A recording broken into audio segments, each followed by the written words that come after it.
ভীষণ ভালো আছো। আজকে হচ্ছে বৃহস্পতিবার আর আজকে আমরা বেরিয়েছি হচ্ছে বিকেলবেলা খাওয়া দাওয়া করতে। বাজে এখন সন্ধ্যে 6:30, পৌনে 7টা। আজকে একটা ভীষণ বড় সারপ্রাইজ পবিত্র একদম ভেস্তে দিয়েছে তাড়াতাড়ি অফিস থেকে এসে, তাই জন্য এখন আমরা খাওয়া দাওয়া করতে বেরিয়েছি। কী সারপ্রাইজ তোমাদের সাথে পুরো ব্লগটা দেখতে থাকো, অবশ্যই শেয়ার করবো। এই ব্লগটা অবশ্যই কালকেও আমি কন্টিনিউ করবো, জানি না কালকে কিছু হবে কি না আদৌ। আজকে এটা একটা স্পেশাল ব্লগ, আমাদের রেজিস্ট্রি অ্যানিভার্সারি স্পেশাল ব্লগ। এটা আমাদের রেজিস্ট্রি অ্যানিভার্সারি হচ্ছে আগামীকাল, আর আমি ব্লগটা করছি আজকে, কারণ কালকে পবিত্র ছুটি থাকবে না, তাই না আজকে থেকে আমরা করছি ব্লগটা। যেখানে মাম্মাম এই যে মাম্মা, ব্লগটা আমাদের শুরু হচ্ছে রেস্টুরেন্ট থেকে, খেতে বসে ব্লগ শুরু হচ্ছে, বাড়ি থেকে স্টার্ট করতে পারি। চলো দেখতে থাকা।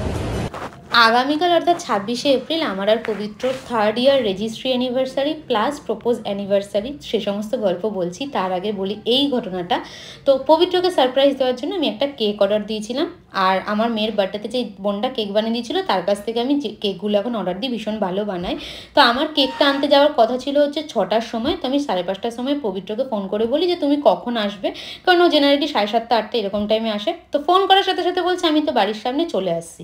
তো আমার পুরো সারপ্রাইজটা তো নষ্ট হয়ে গেল। পবিত্র আসার পর ও আর আমি দুজনে মিলে গেলাম, গিয়ে কেকটা নিয়ে বাড়িতে রেখে তারপরেই বেরিয়েছিলাম, কারণ পবিত্র বলে যে চলো একটুখানি কিছু খাওয়া দাওয়া করি, গরমের মধ্যে বেশি খাওয়া দাওয়া তো করা যাবে না। তাই একটা দোকানে গিয়ে ওই 1 প্লেট চাউমিন আর একটা এগরোল নিয়ে দুজনে মিলে খেয়েছি। আর মামা তো সেখানে গিয়ে ভীষণ দুষ্টুমি করছিল, মানে খেলাও করছিল দুষ্টুমিও করছিল। সেখান থেকে খাওয়া দাওয়া করে আমরা চলে এসেছিলাম বিশালে, কারণ আমাদের বিশাল থেকে কয়েকটা জিনিস নেওয়ার ছিল, মাম্মামের ঘরে পড়ার কটা জিনিস। আর এখানে আসার সাথে সাথে আমার তো 2 মিনিটও লাগেনি মেয়ের জিনিসপত্রগুলো চুজ করতে, কিন্তু এখানে বাচ্চাদের জিনিসগুলো এত ভালো ভালো সাজানো রয়েছে। তারপর আমি পুরো মলটা একটু ঘুরে ঘুরে দেখছি, আর এখানে মাম্মাও কিন্তু দুষ্টুমি করছে। এবার বলি আমাদের রেজিস্ট্রি অ্যানিভার্সারি এর প্রপোজ অ্যানিভার্সারি একদিনে হওয়ার ঘটনাটা। 2020 26শে এপ্রিল পবিত্র আমাকে প্রপোজ করেছিল রাত্রিবেলা, মানে 25শে এপ্রিল রাত্রিবেলা, যেহেতু 12টার পর তাই জন্য ওটা 26শে এপ্রিল হয়ে যায়।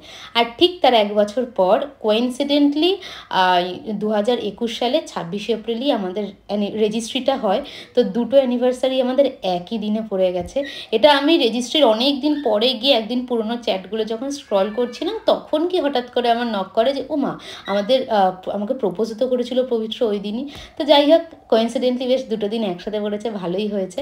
তো বিশাল থেকে ঘুরে ফিরে মাম্মার জন্যই টুকটাক জিনিসপত্র নিয়ে আমরা চলে গেছিলাম মধ্যমগ্রাম স্টেশনের ফেমাস লস্যি খেতে, কারণ এই ঠান্ডার মধ্যে লস্যিটাই একমাত্র রাস্তায় বেরিয়ে খেয়ে তৃপ্তি পাওয়ার মতো খাবার।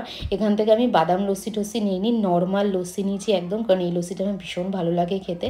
তারপর বাড়ি ফেরার পথে দেখলাম ব্রিজের নিচে এখানে আর্টিফিশিয়াল কিছু ফুল বিক্রি হচ্ছে, আর আমার তো এই জিনিসগুলো দেখতে ভীষণ ভালো লাগে। আর ঘরটা আমি আজ যেহেতু ক্লিনও করেছি, তাই জন্য আমি এখান থেকে একটা ফুল নিয়ে নিব, কারণ আমি ঘরে এবার একটু সুন্দর করে ডেকোরেশন করব। তো যেই ফুলটা দেখালাম সেই ফুলটা কিন্তু নেইনি আমি, এই যে প্লাস্টিকে ভরছে। চলো বাড়িতে গিয়ে তোমাদের দেখাচ্ছি কোন ফুলটা নিয়েছি।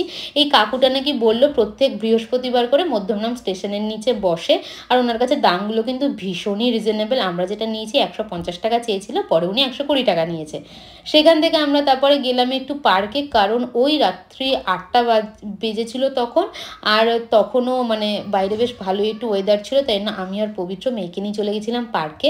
আর পার্ক অলমোস্ট ফাঁকা ছিল, সেরকম একটা বাচ্চা ছিল না, তবে বড় বড় ছেলেরা তখন সুইমিং করছিল। আর মাম্মাম তো সুইমিং দেখার জন্য একদম পাগল হয়ে যায়, তাই না আমাকে চেয়ারের মধ্যে বারবার বলছে এখানে বসো, আর আমি এখান থেকে দাঁড়িয়ে দাঁড়িয়ে চুপচাপ সুইমিং দেখবো। আর এখানে সেরকম একটা মানুষজনও ছিল না, আমরা যখন ঢুকলাম তখন ওই বড় বড় মেয়েদের সুইমিংও শেষ হয়েছে, ওরাও তখন বেরিয়ে গেল। আর এখানে পবিত্র তো অল টাইম ফোনে ব্যস্ত, কারণ চাকরি বাকরি করে, আমার তো অত কেউ ফোন করার নেই, ঘরেই থাকি সারাদিন। পবিত্র আমাকে বিশালে গিয়ে অনেকবার করে বলেছে কি নেবে বলো কি নেবে বলো, আর আমি বলে গেছি আমার কিছু এখন দরকার নেই, আমার যখন প্রয়োজন পড়বে আমি অবশ্যই নিয়ে নেবো। যেরকম আমি আইফোনের বেলায় করেছিলাম, আমি দুটো অ্যানিভার্সারি পুরোপুরি ওকে ছেড়ে দিয়েছিলাম, কিন্তু দরকারের সময় আমাকে আইফোনটা দিয়ে দিয়েছিল। তো যাই হোক, এবার চলো বাড়িতে যাওয়া যাক।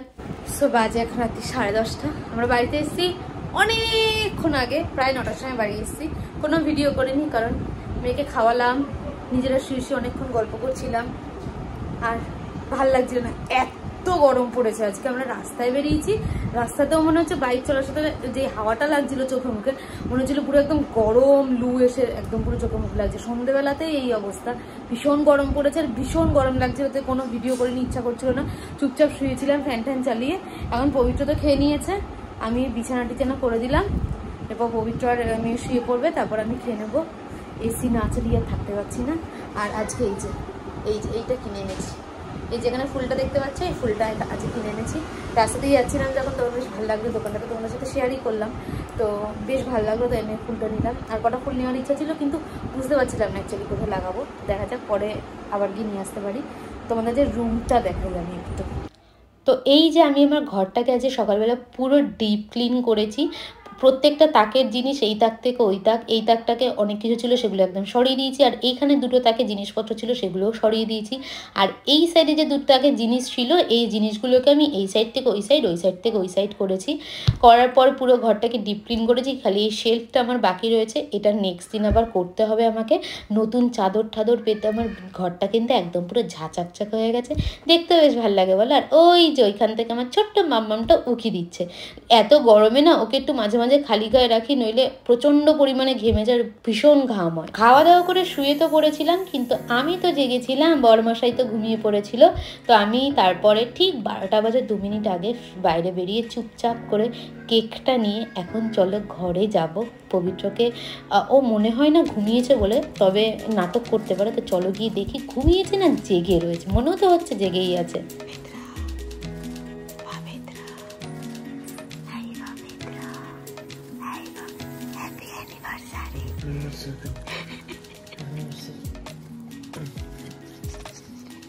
তো দেখতেই পারলেও ও অলমোস্ট ঘুমিয়ে পড়েছিল। আর এইটা হচ্ছে আমাদের কেক, অ্যানিভার্সারি স্পেশাল। ও কিন্তু ভীষণ সুন্দর কেক বানায়, কাস্টমাইজ করা। আমি ওকে পুরো থিমটা বলে দিয়েছিলাম। এখানে আমাদের ফটো তোলার মতো একদমই কন্ডিশন ছিল না, কারণ পবিত্র তখন ঘুমিয়ে পড়েছিল আর আমিও অর্ধেক ঘুমের মধ্যে চলেই গেছিলাম। তাই আমরা নিজেদের কোনো ফটো আর তুলিনি, কোনো রকমের দুজনে মিলে কেক টেক কেটে শুয়ে পড়বো এখনই। ভীষণ সাদামাটা আমাদের প্রত্যেকটা অ্যানিভার্সারি কাটে, এরকম করে কাটাতে দুজনেই ভীষণ ভালোবাসি। তো আজকের এই ব্লগটা এখানেই শেষ করছি। তোমাদের যদি কিছু ভালো লেগে থাকে তাহলে please do like, comment, share and subscribe. তোমরা তোমাদের অ্যানিভার্সারি কীভাবে কাটো অবশ্যই জানাও। দেখা হচ্ছে খুব শিগগিরই, বাই।